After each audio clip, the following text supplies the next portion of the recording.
Hey friends, it is Glenn with the Cactus Atlas, and today we're driving straight into the San Rafael Swell.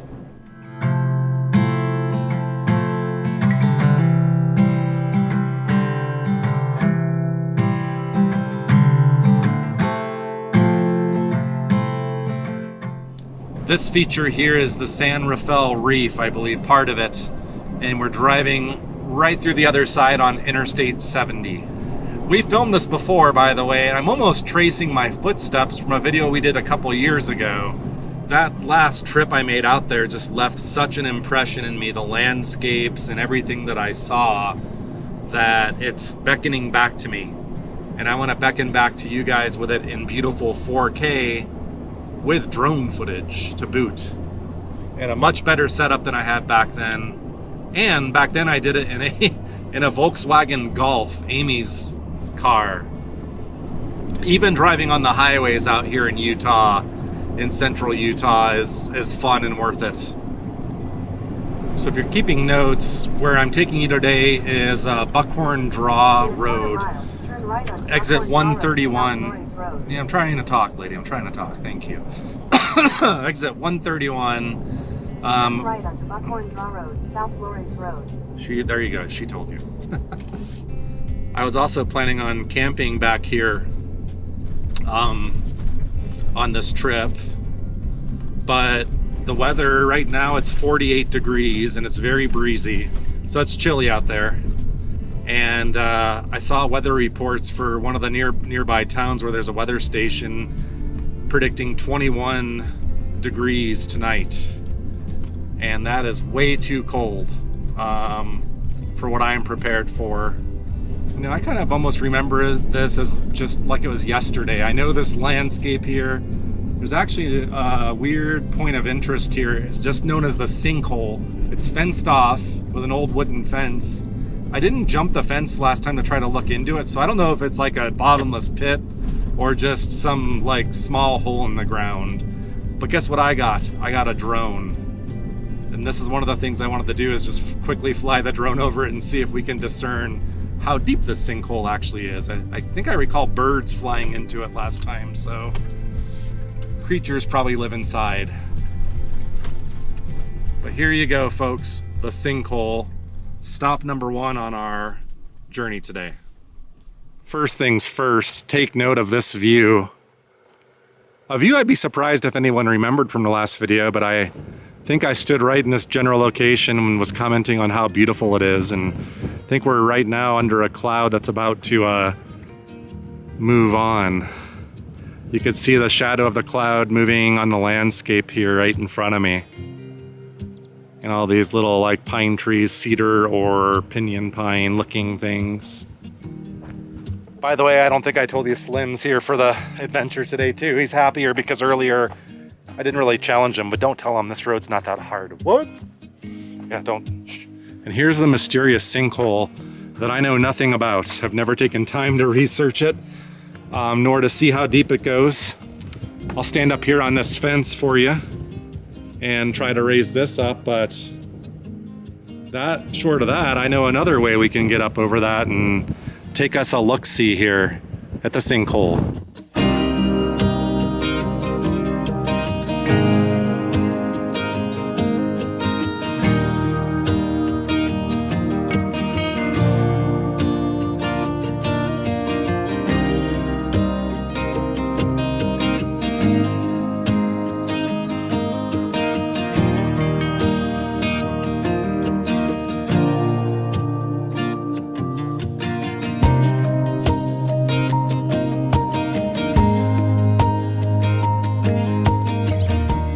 That was pretty cool, the sinkhole. I never really knew what was down in there, and you could actually see it. I thought it went deeper when I saw it from above. Then I actually thought it would just be like some really small crack or something like that. You could see people threw trash down inside of it. No real surprise, I guess. What I couldn't tell is once it goes down, does it go like under, like to the side? Is there a cave in there to explore? Likely not. I bet you that's the whole thing, but if any of you guys knows the mystery behind that, what it is geologically, is it a cave? Is it not a cave? I would love to know. think the next major stop is going to be a historic bridge for sheep, I think. That sounds familiar to some of us, doesn't it? Although this one's very different than the one you might be thinking of if you watched the episode where I went out to the Sheep's Bridge, out past Agua Fria National Monument and the Tonto National Monument in Arizona. Look at those views, endless views here. All you can eat views. And by the way, if you want to get away from the tourists, and the crowds, these are the types of places you must seek out because you'll get national park views for free back here. We're now entering the Mexican mountain wilderness. But yeah, you can see where we're gonna be going, and if it looks cool, just wait till you see it up close.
All right, I think this is one of the campgrounds that I was toying around staying at.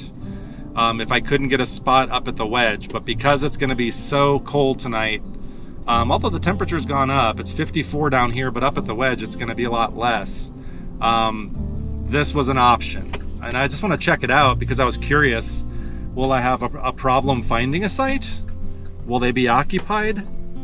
Well, you got plenty of options. I even see tent pads down there. It's probably more of a summer destination if I had to guess, but this is absolutely beautiful. Look at the background here, and why would you not want to camp here? This is the Sheep's Bridge Campground. We're gonna go look at the bridge. That's one of our destinations. It's the Swinging Bridge South Campground is where we're at. So it's first come, first serve. Select a camp unit and note its number, obtain a permit fee. So I guess there's a fee station somewhere around here, but it's probably cheap.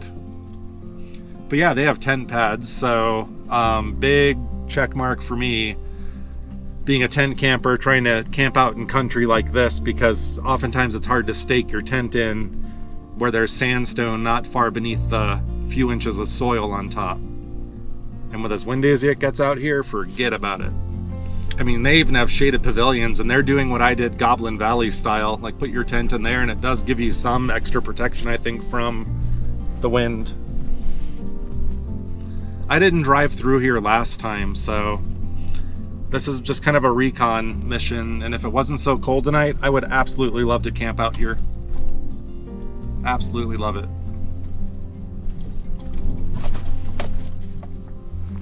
So hopefully this trip is proof that when we say we're gonna come back somewhere, we will. But the next time I come here, it's gonna be when the weather is a little bit better, and I'm gonna just come here and plant down for like a whole week, because there's endless amounts of things to explore within maybe like a 2-hour radius. That's the modern bridge. And over here is the historic bridge. And I think on the other side is a historic sign that talks about the bridge. This is an old school bridge. I forget when it was built. The sign over here will say, and I can hear the waters rushing a lot more than when I came here last time. I recall last time it was kind of a trickle, and let's compare it to now. This is the San Rafael River, and the reason why they built the bridge here, so cattle could get across it safely, probably when it was in a state like this, or maybe even worse. We are here like in the season of snow melt. So I attribute a lot of this to that. But there are some mighty rivers out here in these canyons, trust me. And with that background to boot, and that dust tornado, look at that giant dust devil. Form, form, form, don't malform.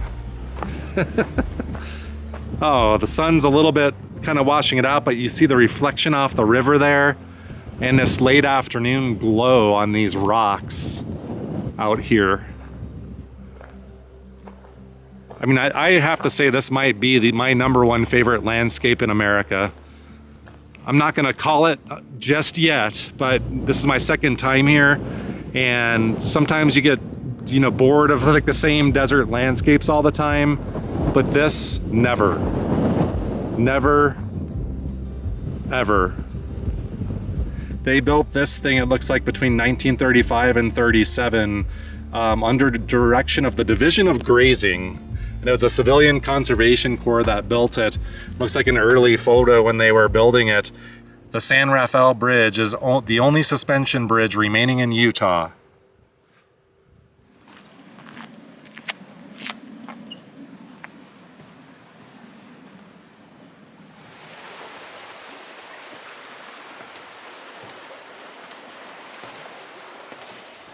All right, as much as I want to stay here and dilly-dally and take a lot of photos, I have to be disciplined and push myself forward.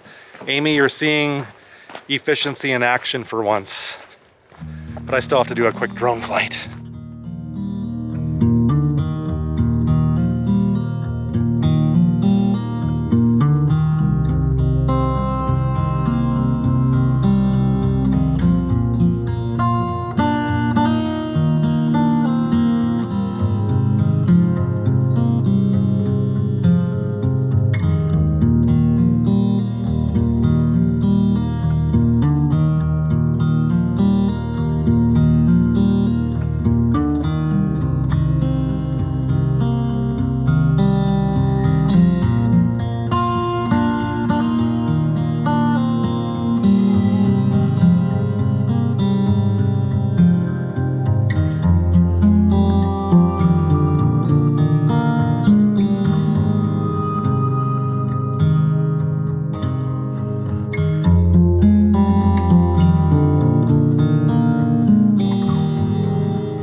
Starting to feel like maybe this is the area where the Buckhorn Wash Pictograph panel is, which we've filmed, but last time I was here there were a lot of people there kind of hanging about, and I didn't get to spend as much time as I wanted to studying them.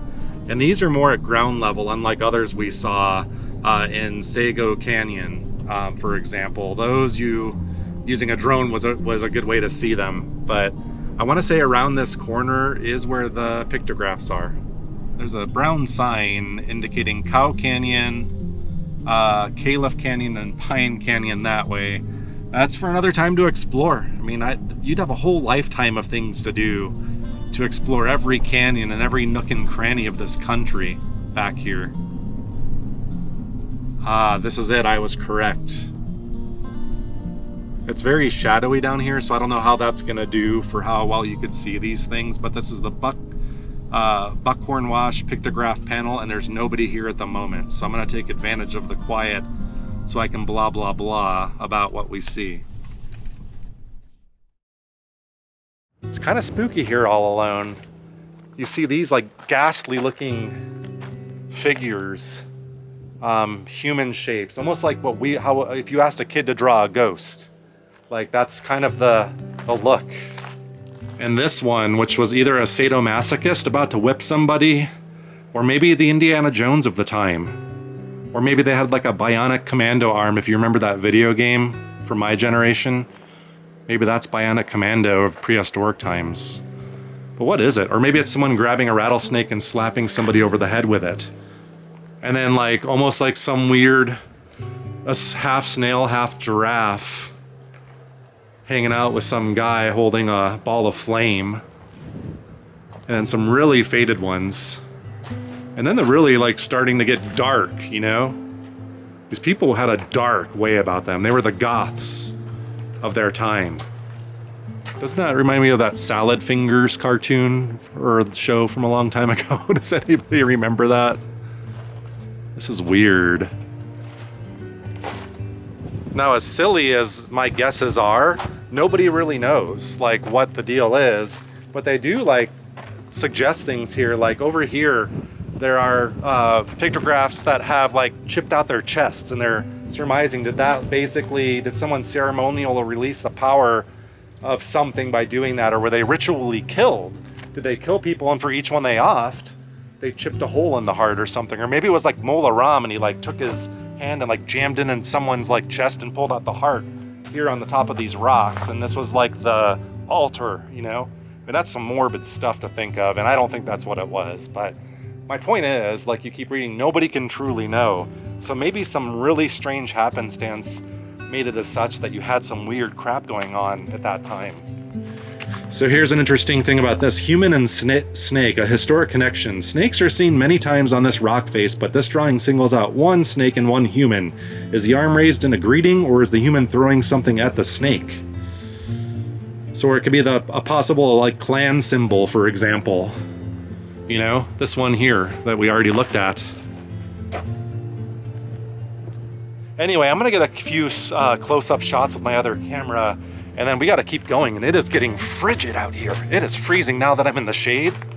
I made the right decision by not camping out here tonight.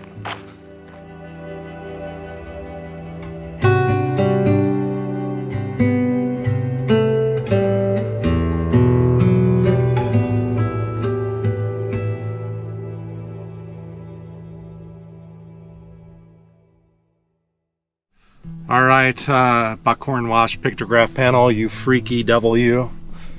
You know, they talk about angels of the rain and things there, rain angels, and then you got like these demon-like things right next to it. Okay, so now we're gonna make that beeline for the wedge. Now I'm gonna be passing a couple things here. One of them I did on the last video, and if you want to see some petroglyphs that are etched up on a cliff, you have to park, I think, down in this like gully down here, and then hike up like some of that red rock. There's a pretty well-defined trail, and you'll see some. Amy's probably gonna B-roll some of that while I'm talking anyway. But I'm gonna skip that this time. Now there is one other thing that I really wanna see, which is a dinosaur footprint somewhere in here. I think she pinned it for me on my offline map, but I did get an offline map for this, so I was smart about that. But it's all just a question of time. I don't know how far off the road it is, but if the waypoint looks like it's pretty close, we'll see. I think I hit this at just the right time of the day. It's 6:35 right now. And the wind, I don't know if you can even hear that. My truck is being pushed from side to side. The wind is that fierce in some of these canyons when you come in here like this. But around every corner, it's like this is a playground of rocks and light. I saw this just by seeing the sign, and it's pointing like right here. So my assumption is like on the top of this rock, we should see a dinosaur fossil footprint thing. There were these pull-offs like right here, right after the dinosaur footprint sign, and there's a trail. So hopefully this isn't the part of some grand trail that traverses the state of Utah, and this is taking us to a dinosaur footprint. I'll be right back, Slim. I gotta get this done. I won't let it go if I don't. And it is freezing out here. Let me tell you, I keep complaining about the cold. Now I understand why it's gonna be like close to the teens tonight out here. People have marked it. Thank you, actually. Usually I don't care for people doing stuff like that, but this time, it's fine. Dude, look at that. A dinosaur footprint. That is amazing. By putting my hand in the same space where a large lizard made a mark here. All that separates me from that dinosaur is a lot of time.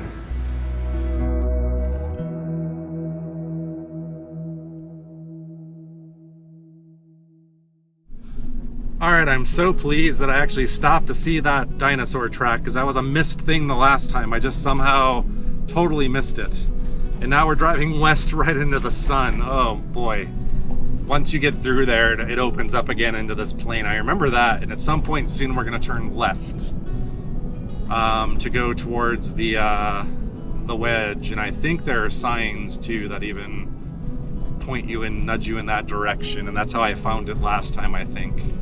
I know at some point I had to make a left turn onto another road somewhere around here. And let's go look at the sign. It does say Overlook, so that so far is jiving with what I remember, and this being pasture land, and there were a bunch of cows last time. So I'm gonna have faith that my brain remembers. So this feature we're going to see is a big canyon whose colors and, you know, shape very much approximate the Grand Canyon. It's of course not as big as the Grand Canyon, but don't make no mistake, it's big. So it definitely occupies the majority of the landscape, and really has some really nice lines and stuff to it, and I really remember enjoying it. Alright, I saw a sign pointing us forward here to go to the wedge. I think I'm starting to see the other side maybe. There's like there's basically a sequence of overlooks overlooking the feature called the Wedge, or the Little Grand Canyon.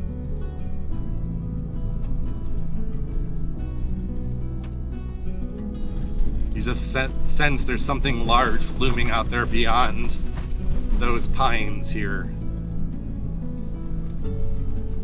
Alrighty, we made it. But I know from last time I can turn and drive down this direction. But you're gonna get your first look here, I think, at the Wedge. Oh, it's so cool. The Little Grand Canyon overlook up this way. If we're gonna find people here, I think it's gonna be up here, but there are plenty of pull-offs. I just want to get down here to the main prime attraction in case there is nobody here right now, and enjoy it, and then we can kind of stroll around and see how the wind is right now.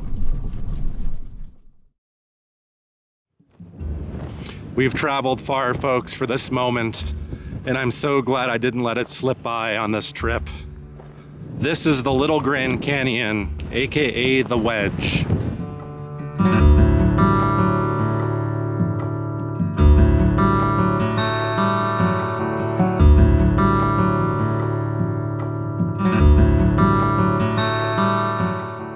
You maybe can see why I'm in such a rush, because, you know, the sun it'll get shady in here really fast compared to the rest of the landscape, so I didn't want to waste any opportunities and not catch some daylight in here.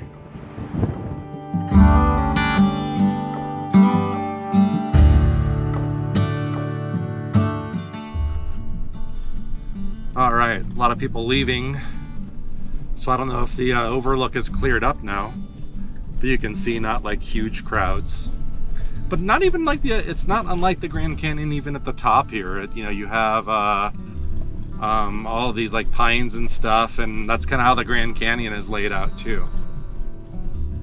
It's the Little Grand Canyon overlook. So this is what's referred to as the Little Grand Canyon, and it looks like somehow, once again, I got the place to myself. It's out there, out on that point.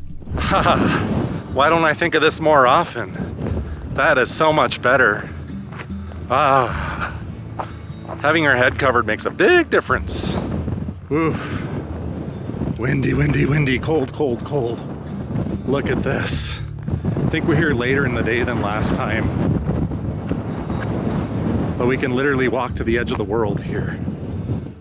Look at that warm sunlight penetrating through that canyon on the other side right now.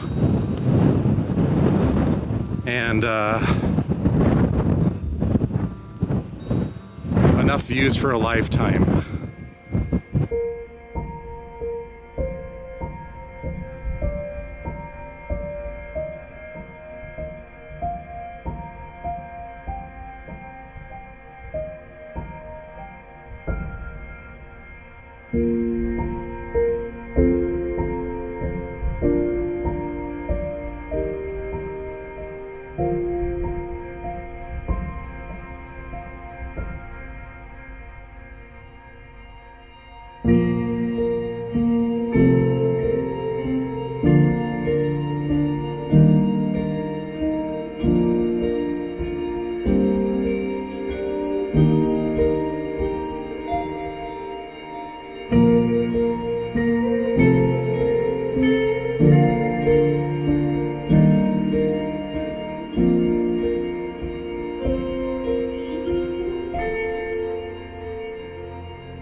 That wind is like, it's the kind where you have to steady yourself at times, and with just biting cold. I can't describe how numb my hands are right now. And I wasn't expecting this. Now I'm totally validated for not camping now. I came out and saw it for myself, so at least you got to give me that. I was chatting with those folks over there, and they're actually camping here tonight in a tent, and they were laughing because I was telling them that was my plan. And, you know, I was like, you know, a few nights ago, that was not the forecast. And they kind of laughed and said, yep. So, good luck to you guys. Hope you survive the night. All right, folks, I'm going to have to part ways with you here. I know this has been kind of rushed, but we did it. We achieved what I wanted to come and show you. The Wedge, the Little Grand Canyon. This was, once again, a beautiful drive that was better than the first time. So, with that said, bye, and I'll see you next time. Oh, Slim, we got a long drive back, buddy, and the sun's not going down for a little while, and I can't feel my fingers anymore. I think we've done what we've come here to do, buddy. This still ended up being just the thing my soul needed.